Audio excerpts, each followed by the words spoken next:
कक्षा 9 NCERT गणित प्रश्नावली 13.2 पृष्ठीय क्षेत्रफल और आयतन। बेटा सवाल नंबर 1 से स्टार्ट करेंगे। पिछली क्लास में हमने प्रश्नावली 13.1 कंप्लीट कर ली थी।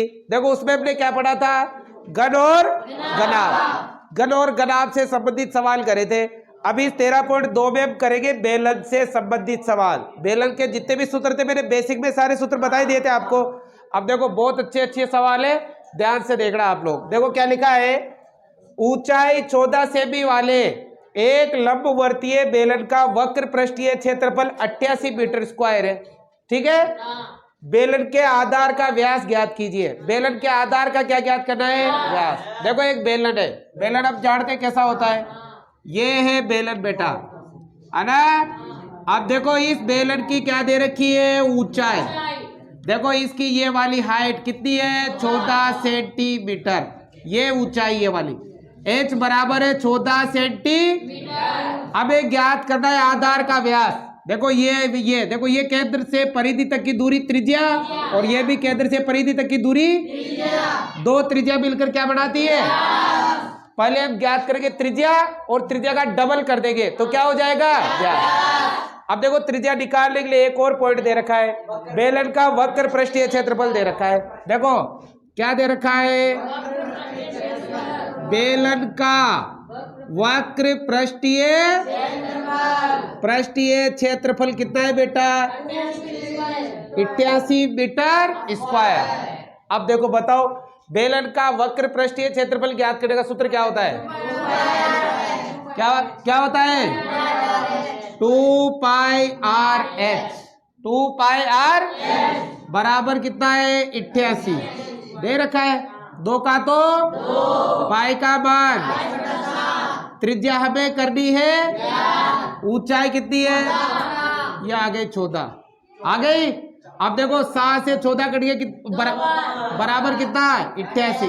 7 से 14 कट गया कितनी बार, अब देखो 22 दूनी 44 दूनी 88 इंटू आर बराबर 88।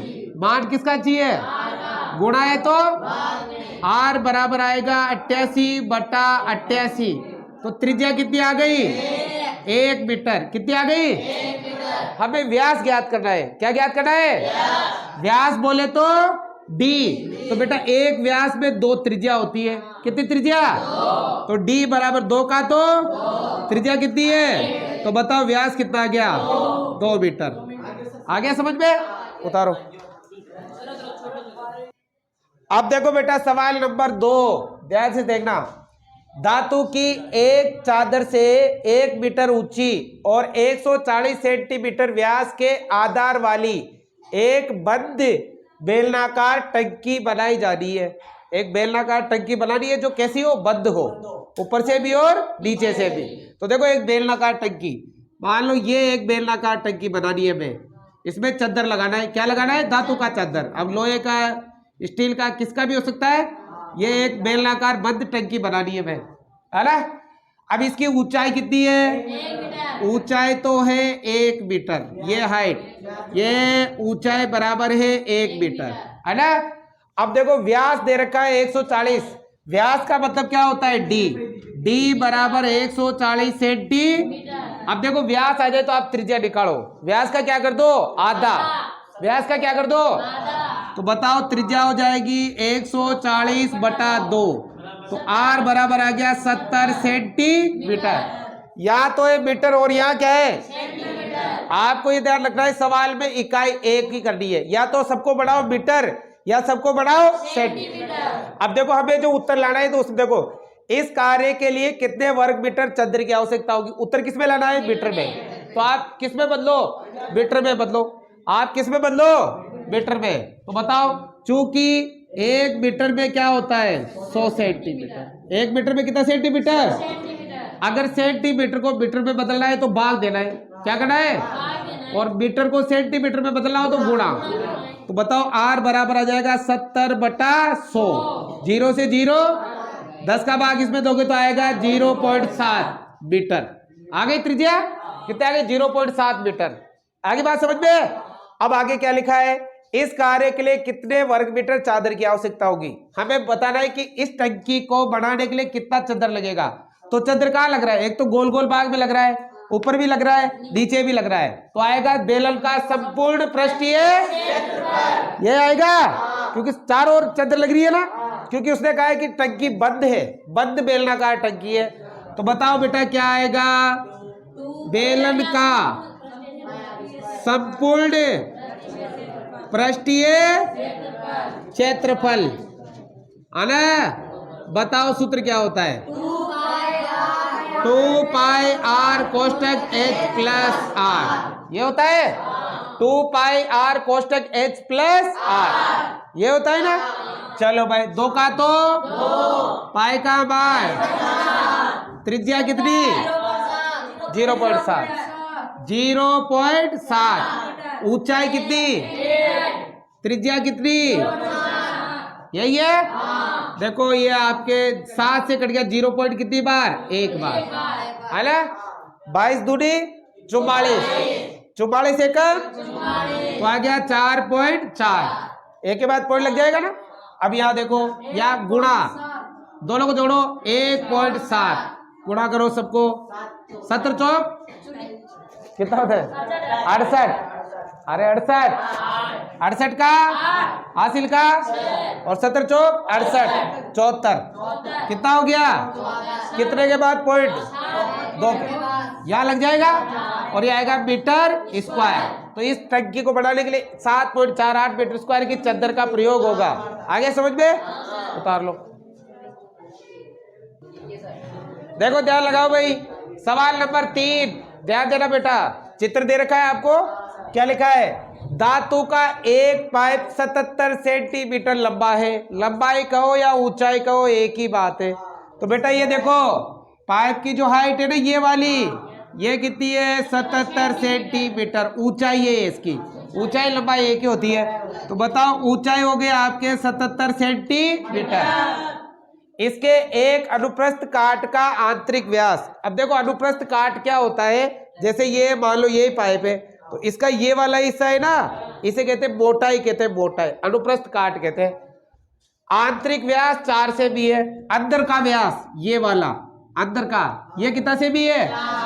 आंतरिक व्यास मतलब छोटा व्यास, तो इसे D2 मान लो। कितना है? 4 से भी। त्रिज्या ज्ञात करनी है, तो बताओ R2 कितने हो जाएगी? 4/2, कितने हो जाएगी? 2 सेंटीमीटर। अब एक आगे दे रखा है बाहरी व्यास। बाहरी व्यास को क्या मान लो? D1, बड़ा है नहीं है? बाहरी मतलब ये पूरा यहां से यहां तक कितना है? ये 4.4 सेंटी। तो बताओ R1 कितनी हो जाएगी त्रिज्या? 4.4/2, और 2 से काटोगे तो आएगा 2.2 सेंटीमीटर। आगे समझ में? अब ज्ञात कीजिए, हमें करना है सबसे पहले आंतरिक वक्र पृष्ठीय क्षेत्रफल। आंतरिक वक्र पृष्ठीय, अब देखो आंतरिक मतलब ये अंदर वाले बेलन का, तो अंदर वाले बेलन का करना है तो त्रिज्या अंदर वाली आएगी, और अंदर वाली त्रिज्या कितनी है? 2, कितनी है? और बताओ बेलन का वक्र पृष्ठीय क्षेत्रफल क्या होता है?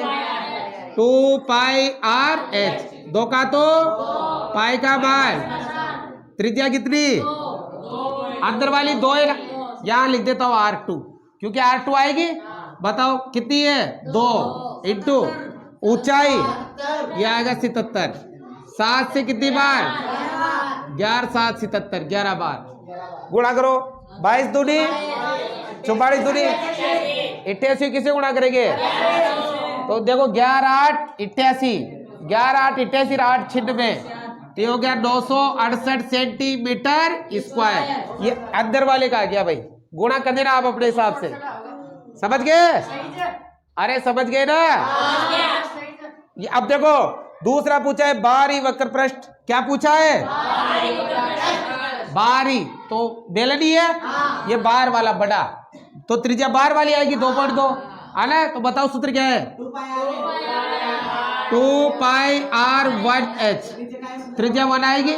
तो देखो 2 का तो पाई का बार 22, त्रिज्या कितनी है?